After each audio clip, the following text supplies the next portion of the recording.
Madame, Monsieur, bonsoir. Voici les titres que nous allons développer dans ce 19-20. La ville de Toulouse secouée par une très violente explosion. La déflagration survenue ce matin dans une usine pétrochimique a fait au moins 15 morts et plus de 200 blessés.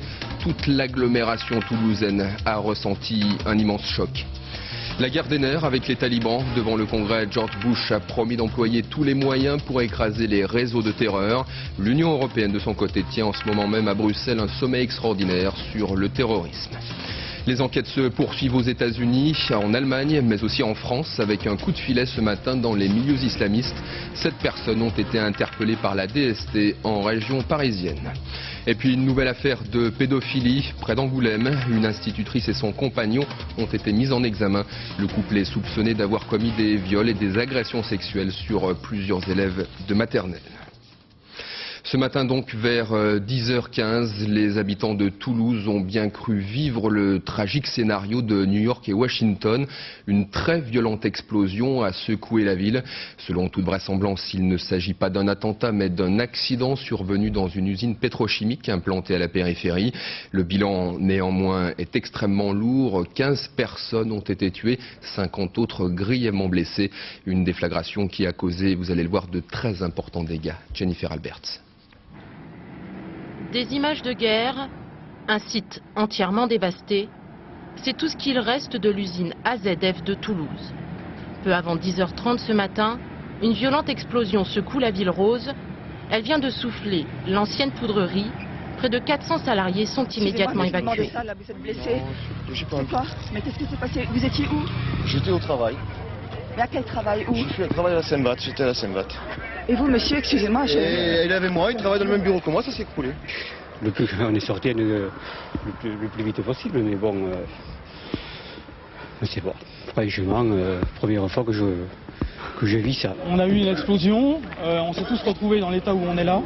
Je ne peux pas vous en dire plus pour l'instant. Donc notre première priorité, c'est d'évacuer les blessés. Et ils sont des centaines, dont 50 gravement touchés. L'explosion souffle toutes les vitres dans un rayon de 4 km. La préfecture demande aux habitants de rester chez eux. Le centre de Toulouse est même évacué. Un nuage chimique en provenance de l'usine se dirige vers la ville. Un périmètre de sécurité de 30 km est mis en place. Sur la rocade située à quelques mètres du sinistre, on se demande ce qu'il a bien pu se passer. On a eu un grand boom, regardez sur la capot de la voiture, comme une bombe qui a explosé là-bas. C'était là-bas que ça s'est passé? Ma fille était conduisait, elle a essayé de garder la maîtrise du véhicule, on se met c'est un accident, c'est incroyable, d'un coup comme ça. Après plusieurs heures d'inquiétude, les autorités rassurent enfin la population. Le nuage chimique n'est pas toxique. Le périmètre de sécurité est donc levé en milieu d'après-midi, mais le plan rouge reste en place. Je vous rappelle le bilan encore provisoire, 15 morts et 240 blessés. Le plan rouge a immédiatement été déclenché. 3 hôpitaux militaires à Bordeaux, Lyon et Paris ont même été mis en alerte. À Toulouse et ses environs, tous les hôpitaux ont été immédiatement submergés par l'arrivée des victimes, et notamment des victimes des incendies, des grands brûlés. Des hôpitaux de campagne ont donc été installés près du site où se sont rendus Jacques Chirac et Lionel Jospin. Sur place, le reportage de Nicole Honold et Marc Ratura. Nous sommes à 1 km environ à vol d'oiseau du lieu de l'explosion. Et c'est ici, à la Croix-de-Pierre, qu'un véritable hôpital de campagne a été installé dans un centre de rééducation des invalides civils.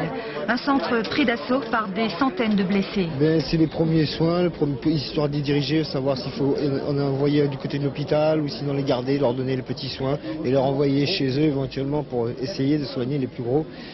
Surtout que là, on va voir maintenant les ensevelis qui vont arriver là.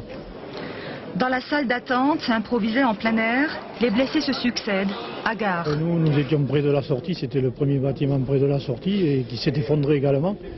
On a peut-être eu la chance d'avoir une structure métallique qui est au souffle, on s'est retrouvé sous les bureaux ou autre et on en est sorti par miracle. Pour moi, ça va. Ça va. C'est aux autres. Voilà, j'ai des copains qui sont...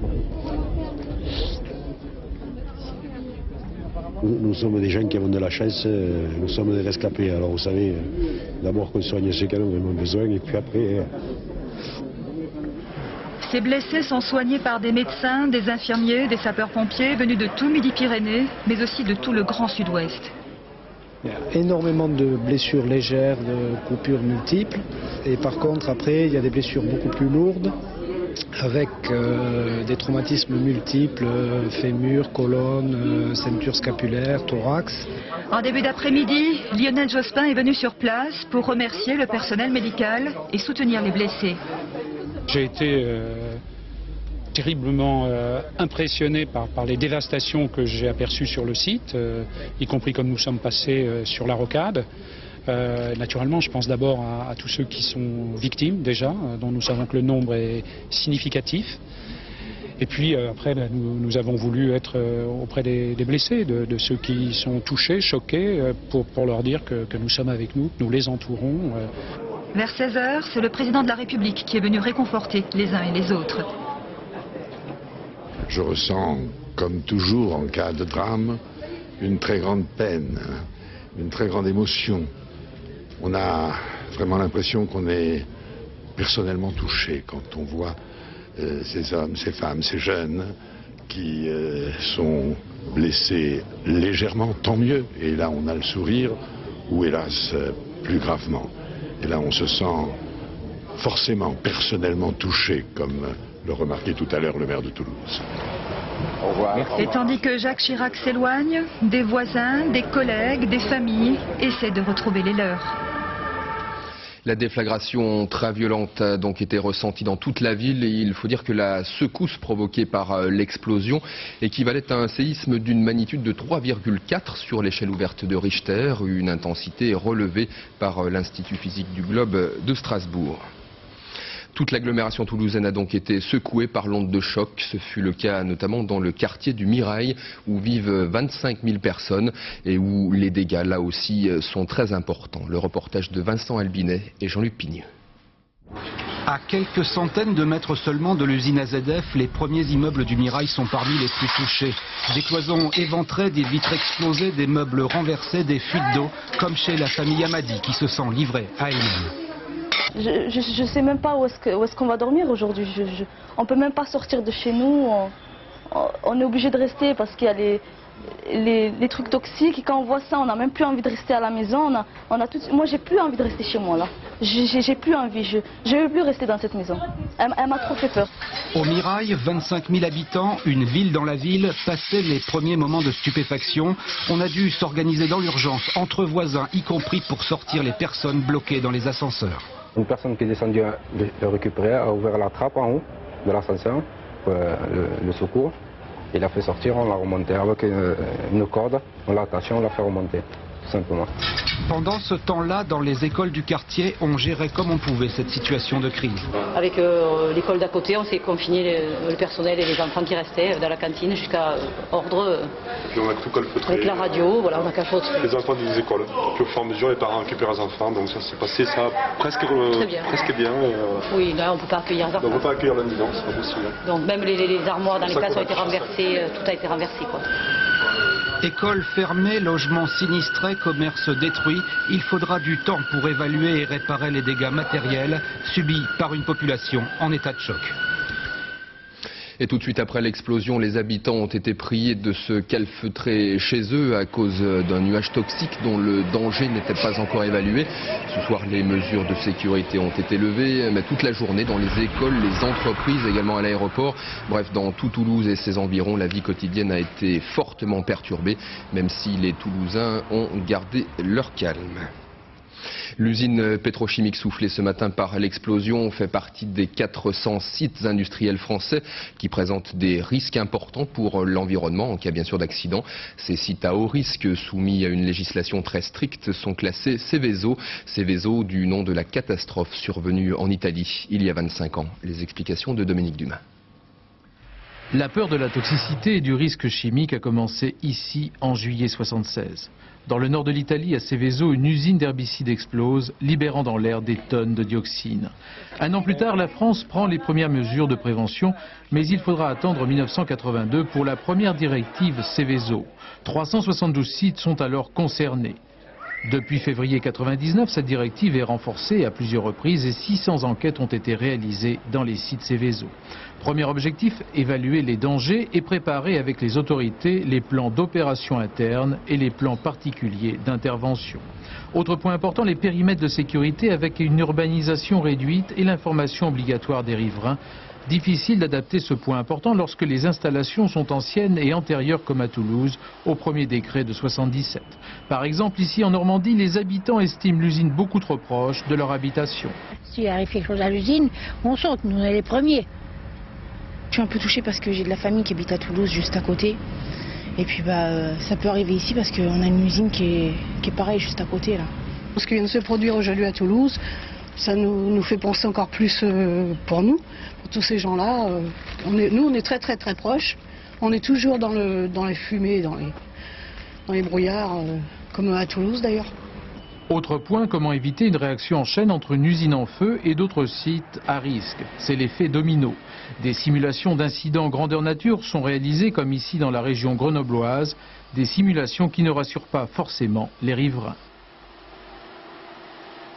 Et en direct du site théâtre ce matin de cette dramatique explosion, nous retrouvons aux côtés du maire de Toulouse, Philippe Douste-Blazy, notre correspondant Marc Degly. Marc, le bilan vient encore de s'alourdir. Oui, on parle maintenant d'une vingtaine de morts et de plus de 230 blessés. Je suis à côté, vous le disiez, du député maire de Toulouse, Philippe Douste-Blazy. Ma première question, où étiez-vous? Comment avez-vous vécu ce qui s'est passé ce matin? J'étais comme les Toulousains au travail, j'étais dans mon bureau. Tout le monde a cru que l'explosion avait lieu dans sa cave ou dans son grenier ou même dans la pièce à côté, tellement c'était fort. C'est la raison pour laquelle nous avons voulu à la mairie de Toulouse, bon bien sûr, je suis venu tout de suite, mais au-delà demander aux psychiatres, aux psychologues de venir, et nous avons vraiment mis tout de suite un soutien psychologique, parce qu'il y a des enfants, il y a des adolescents, il y a même un adolescent qui est mort dans un lycée à 1 km ou 2 d'ici, tellement le souffle a été fort. Et donc il y a des gens ici qui sont très touchés, il faut qu'ils parlent. Et nous avons, là je voudrais dire vraiment que les médecins ont répondu de manière extraordinaire. Les Toulousains ont été très courageux, on le savait, mais là ils l'ont prouvé avec beaucoup de dignité. Les pompiers, les infirmières, nous avons fait tout de suite un tri médical pour prendre les plus touchés, ceux qui devaient être amputés, ceux qui devaient avoir des soins immédiatement, être opérés, et puis faire attendre les autres. Et aujourd'hui, vraiment, au moment où nous parlons, il y a plus de 300 blessés qui ont été soignés dans les hôpitaux toulousains. Philippe Douste-Blazy, il y a plusieurs Toulousains et plusieurs associations qui ont déjà dénoncé la présence de cette entreprise ici, vous-même d'ailleurs aussi. Oui, je l'ai fait, bien sûr, mais nous parlerons de cela après. Pour le moment, l'heure est au deuil, au recueillement, et puis surtout à l'urgence, parce qu'il y a encore des gens que l'on sort de ces décombres qui sont à côté de nous, qui vont arriver dans les hôpitaux très rapidement. Nous avons mis en place un numéro de téléphone à la mairie qui est le 05 61 22 21 43, qui permet à tous les Toulousains de savoir ce qui se passe, d'être rassurés, de pouvoir avoir un soutien psychologique. Et aussi, il y a des milliers de Toulousains ce soir qui n'ont pas d'habitation, qui n'ont pas de logement parce qu'ils ont été soufflés.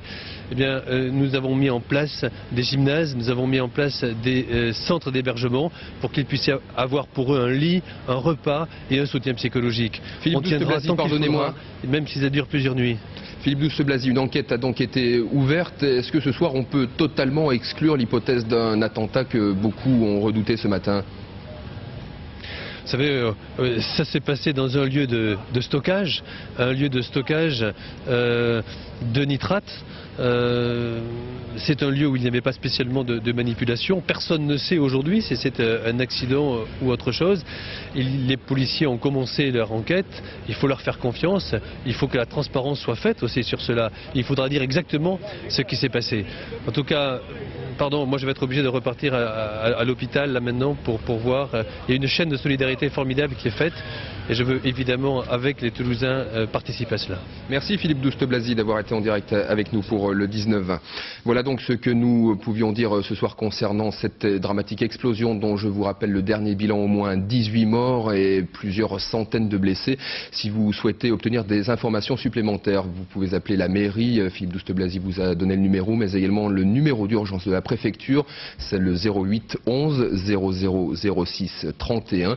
Vous pouvez aussi vous connecter sur le site internet www.france3.fr Toulouse. L'autre grand titre de l'actualité, c'est bien sûr la suite des attentats aux États-Unis. Partout dans le monde, des enquêtes se poursuivent pour tenter de démanteler les réseaux terroristes liés bien sûr à Oussama Ben Laden.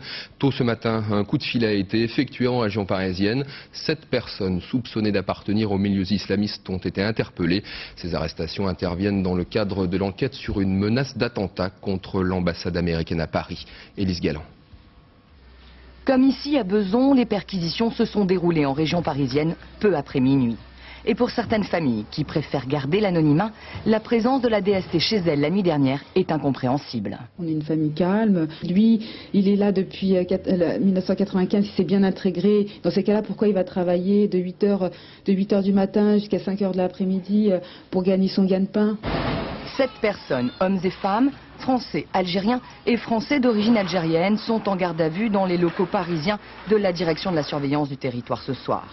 Des disquettes et des cassettes vidéo ont été saisies. Une 8e personne est en fuite. Ces arrestations ont été précipitées après la diffusion des révélations faites par Jamel Begal.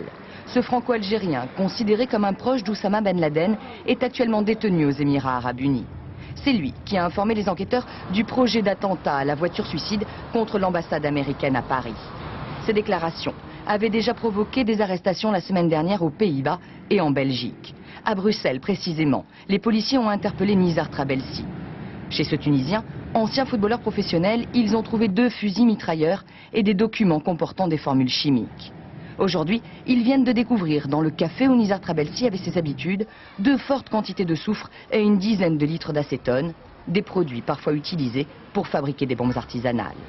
En France, ce sont les juges antiterroristes Jean-Louis Bruguière et Jean-François Ricard qui sont en charge de ce dossier, un dossier aux ramifications européennes. Et justement, la piste allemande connaît de nouveaux développements. Le parquet fédéral vient de lancer 2 mandats d'arrêt internationaux contre un homme de 29 ans de nationalité yéménite et un Allemand d'origine marocaine, âgé lui de 26 ans. Ils sont soupçonnés d'avoir participé à la préparation des attentats de New York et Washington. Les 2 suspects vivaient dans le même appartement que Mohamed Atta, l'un des kamikazes, et comme lui, ils étaient étudiants à Hambourg. Hier soir à Washington, c'est devant un congrès réuni au grand complet que George Bush a de nouveau promis à ses concitoyens la victoire sur les terroristes. Et il a également demandé au gouvernement du monde entier de choisir leur camp. Une nouvelle fois, le président américain a lancé un ultimatum aux talibans afghans. Nora Boubetra. Mr. Speaker, the President of the United States. Jamais le président Bush n'aura été aussi populaire. Avant même le début du discours, l'auditoire est conquis. Il est 21h heure locale, le chef de la Maison-Blanche s'apprête à délivrer son plus grand discours. Lui qui d'habitude n'est pas connu pour ses talents oratoires, vient d'entrer dans l'histoire. Pendant 40 minutes, il s'est adressé au Congrès et des barrières sont tombées. Hier soir, il n'y avait plus ni républicains ni démocrates, juste des Américains. Que nous amenions nos ennemis à la justice, ou que nous amenions la justice à nos ennemis, justice sera faite. À chaque déclaration, une nouvelle salve. Debout dans l'hémicycle, il y avait même là le Premier ministre britannique à qui George Bush a rendu hommage. Un Tony Blair qui ne s'est certainement jamais senti aussi proche des Américains. Mes chers compatriotes, ces 9 derniers jours, le monde entier a constaté quel était l'état d'esprit de notre nation et il est solide. Un message de confiance, mais aussi un message de fermeté. Le chef de la Maison-Blanche a une nouvelle fois demandé aux militaires de se tenir prêts. Il n'a annoncé aucune opération ni aucun calendrier. Seule information, ce sera une guerre de longue haleine, sans commune mesure avec les précédents conflits menés par les États-Unis. Toutes les preuves convergent vers le réseau Al-Qaïda dirigé par Ben Laden, a-t-il dit, avant de lancer cet ultime avertissement aux talibans. Ce soir, nous exigeons des talibans qu'ils nous livrent immédiatement les chefs d'Al-Qaïda cachés dans leur pays.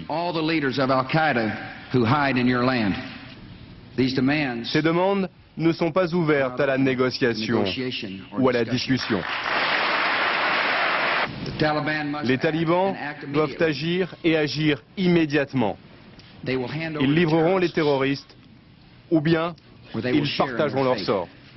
George Bush a également montré un insigne qu'il tenait dans sa main, celui d'un policier mort alors qu'il tentait de sauver des vies.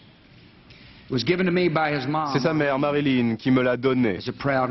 C'est ma façon de me souvenir des vies qui ont été perdues et d'une tâche qui ne finit pas. Comment alors résister devant tant d'émotions? Selon les derniers sondages, 91% des Américains soutiennent leur président. C'est également le meilleur audimat enregistré par une intervention présidentielle ces 10 dernières années. 10 jours après les attaques terroristes, les recherches ne sont toujours pas officiellement stoppées, même s'il n'y a pratiquement plus aucun espoir maintenant de retrouver des survivants. Le bilan des victimes s'est brutalement alourdi avec l'annonce de 911 nouveaux disparus dans les décombres du World Trade Center. Entre New York et Washington, le nombre total de morts ou de disparus s'élève donc désormais à 6807. Plus de 6000 personnes ont été blessées. Dans le même temps, le mouvement des forces américaines se poursuit. Plusieurs navires de l'US Navy ont appareillé pour la Méditerranée et le Golfe. Le destroyer Cushing s'apprête à rejoindre le porte-avions Kitty Hawk qui lui a quitté la base de Yokosuka au Japon, direction l'océan Indien. Et en Caroline du Nord, les premiers détachements de Marines viennent de partir. 2200 hommes qui se sont embarqués pour une destination tenue secrète en Méditerranée. Cette opération était prévue de longue date, mais elle prend bien sûr une dimension toute particulière au moment de l'organisation de la riposte militaire. Sur place, le reportage de Jean-Marc Pitt et Pierre Dick. Camp Le Jeune, la deuxième plus grande base du corps des Marines aux États-Unis. Plus de 40 000 soldats sur un territoire grand comme Manhattan. 2200 d'entre eux partent vers une destination tenue secrète en Méditerranée pour une mission de 6 mois prévue de longue date, mais qui après les attentats prend un sens particulier.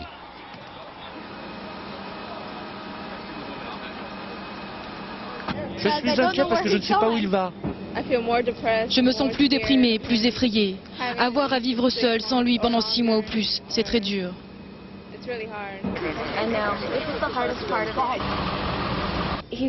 Il s'est déjà retrouvé dans ces situations, il sait comment les gérer et il est toujours rentré à la maison. Il rentrera cette fois aussi. Non, je ne parlerai pas de vengeance. Mais quand tu commets un crime, tu dois le payer. C'est la loi.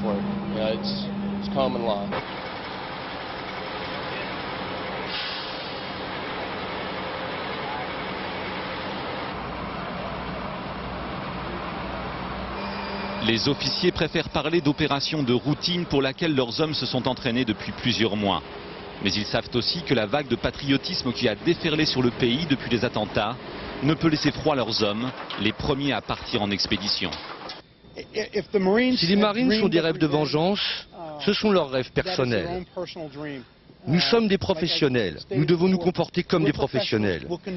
Que chacun ait ressenti des émotions particulières après les récents événements, on ne peut pas le nier. Mais nous sommes des pros et nous devons agir en conséquence. Mais à bord des 3 vaisseaux prêts à quitter le port de Morehead pour les emmener en mission, la colère s'exprime librement. Je suis heureux de partir parce que j'éprouve une énorme injustice.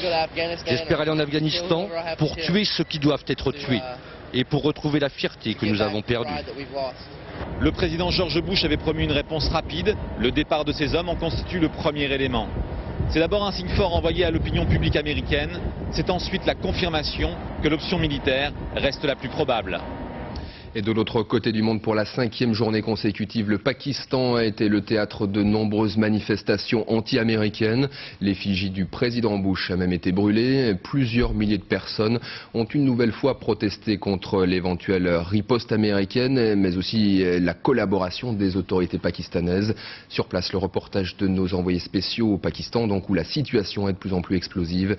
Régis Nussbaum, Stéphane Taponnier. La journée s'annonçait particulièrement tendue. Tout le monde craignait des débordements et des violences. Un vendredi, jour de grande prière pour les musulmans. Les autorités pakistanaises ont tout juste toléré la manifestation. La police est relativement discrète. Les boutiques encore ouvertes baissent leurs rideaux. Ils sont plusieurs milliers à défiler dans les rues de la vieille ville de Peshawar. Parmi les slogans, nous sommes tous des talibans, nous sommes tous des Oussama Ben Laden. Oussama Ben Laden est notre hôte, et s'il souhaite partir de lui-même, il peut le faire. Mais aucun Afghan ne peut le forcer à quitter le pays. L'islam dit qu'aucun musulman ne peut être livré à un non-musulman.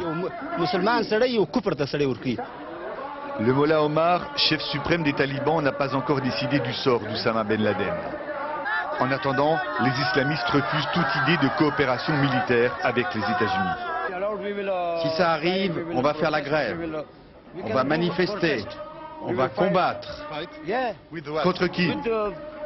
Contre l'Amérique. Avec des armes? Nous, on n'a pas d'armes. Notre seule arme, c'est Allah. D'autres rassemblements ont eu lieu dans les grandes villes du Pakistan, comme ici à Karachi, au sud du pays. Karachi, où les manifestations ont dégénéré, les islamistes se sont heurtés aux forces de police. Il y aurait au moins 4 morts, dont certains tués par balles et plusieurs blessés. Ce sont les premiers morts pakistanais depuis que le président Musharraf a décidé d'apporter son soutien aux États-Unis. Et à Peshawar, nous retrouvons Régis Nussbaum. Une rumeur se fait de plus en plus insistante. Le suspect numéro 1, Oussama Ben Laden, aurait quitté l'Afghanistan. L'information a été donnée ce matin par The News, l'un des principaux quotidiens pakistanais. Et selon ce journal, Oussama Ben Laden aurait quitté l'Afghanistan il y a 4 jours en compagnie d'une partie de ses mercenaires arabes. Le milliardaire saoudien serait parti vers le Liban ou vers la Tchétchénie, 2 pays qui, vous le savez, n'ont aucune frontière commune avec l'Afghanistan. Alors, difficile dans ces conditions d'accorder du crédit à cette information, sauf qu'elle provient du général Babar, l'ancien ministre pakistanais de l'Intérieur. C'est lui qui avait parrainé le mouvement des talibans à ses débuts en 1994. L'information est bien sûr impossible à vérifier, elle n'a en tout cas pas été confirmée par les talibans qui se refusent toujours à livrer Oussama Ben Laden aux États-Unis. Régis Nussbaum au Pakistan. Une situation internationale qui inquiète bien sûr l'Union européenne. Les chefs d'État et de gouvernement des 15 sont actuellement réunis à Bruxelles pour un sommet extraordinaire. Une réunion convoquée dans l'urgence avec bien sûr pour thème la réponse au terrorisme, mais aussi la solidarité envers les États-Unis. François Poulet-Matisse. Les 15 chefs d'État et de gouvernement ont voulu ce sommet européen extraordinaire, tout d'abord pour marquer leur solidarité entière avec les États-Unis, solidarité dans la condamnation bien sûr, mais aussi dans le souhait d'une riposte adaptée et efficace. Mais le message des 15, c'est surtout de donner en Europe même un coup d'accélérateur décisif à la lutte antiterroriste. Donner des instructions pour que le mandat d'arrêt européen soit effectif dans les mois qui viennent, renforcer l'échange de renseignements, ne plus s'opposer au transfert de suspects d'un pays à l'autre, renforcer les moyens d'Europol en spécialisant les équipes antiterroristes, pister enfin et démanteler les circuits financiers qui nourrissent ce terrorisme. La tragédie du 11 septembre a en fait provoqué un choc tel en Europe qu'aujourd'hui, les États européens admettent qu'il est urgent, en matière de lutte antiterroriste, de mettre un petit peu de côté les égoïsmes nationaux. Merci François Poulet-Matisse. Dans le monde entier, les marchés financiers ont vécu une folle journée, marquant la fin d'une semaine tout aussi agitée. On est passé très près du krach, tous les indices ayant fortement chuté. Mais ce soir, sur les places financières, et notamment à la Bourse de Paris, la situation s'est redressée. Martine Lec, Robin Teboul. La courbe du CAC 40 ce matin. L'indice des meilleurs titres français s'est effondré, allant jusqu'à perdre plus de 7% de sa valeur. Un vrai plongeon, épilogue d'une semaine agitée où la Bourse de Paris n'a pas cessé de baisser. Dans le même temps, les marchés européens et asiatiques cédaient à la même panique. À Tokyo, le Nikkei perdait 2,4%, Londres et Genève 5%. Dans l'affolement général, en fin de matinée, les financiers n'hésitent pas à parler de krach. On est sur une configuration de krach boursier à l'heure actuelle, sachant que si on se compare au niveau qui prévalait sur le CAC 40 depuis septembre 2000, nous sommes aujourd'hui sur une baisse d'environ 48%. Donc par comparaison, lors du krach d'octobre 87, au plus fort de la baisse, on avait une diminution de 37%.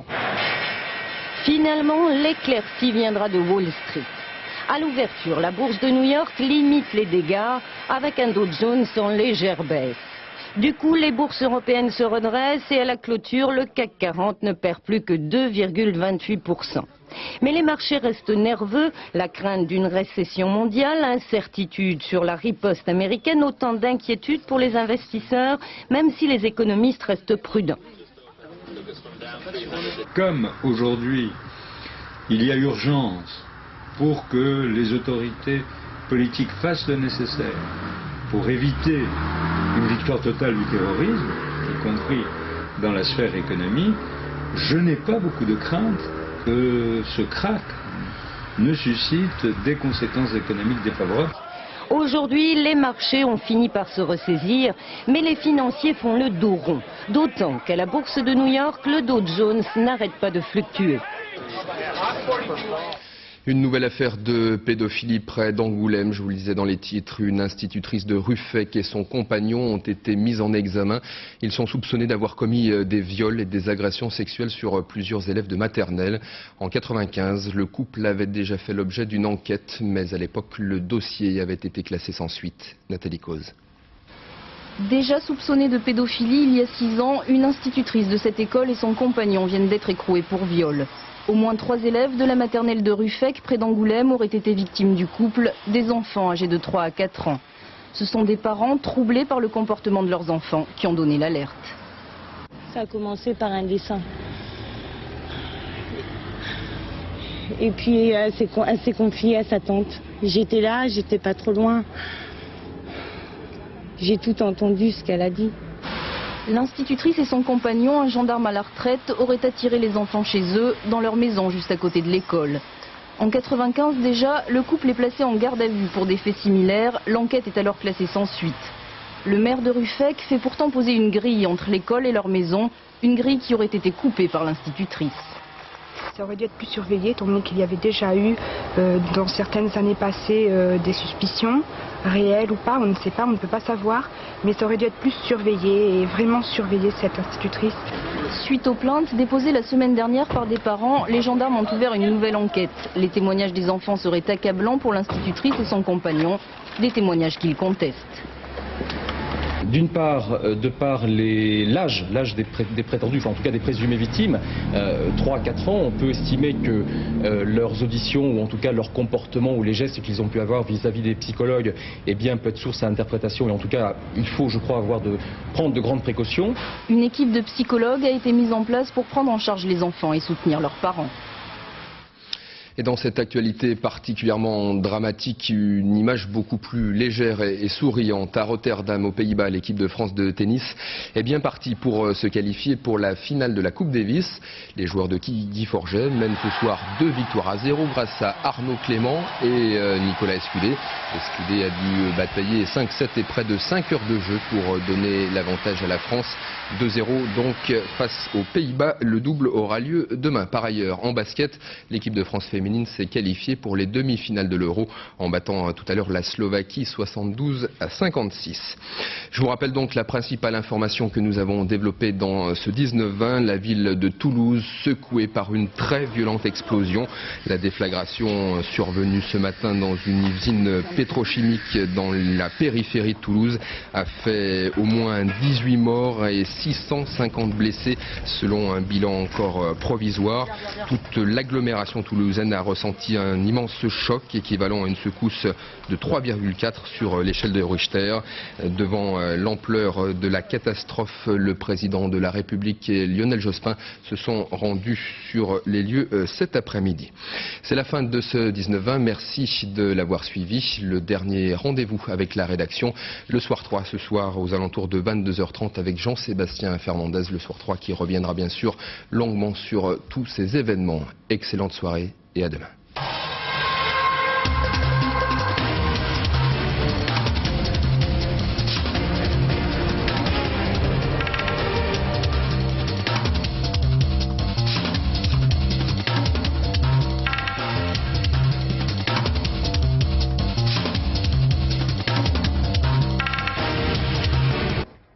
Bonsoir à toutes et à tous, voici comme tous les soirs les principaux titres de l'actualité sportive que nous développerons dans quelques minutes. Les basketteuses françaises que voici qualifiées brillamment pour la demi-finale des championnats d'Europe. Elles ont battu tout à l'heure la Slovaquie 72-56, c'est la 6e victoire consécutive des Françaises. En Coupe Davis et du tennis, c'est bien parti pour la France qui mène 2 victoires à 0 face au pays.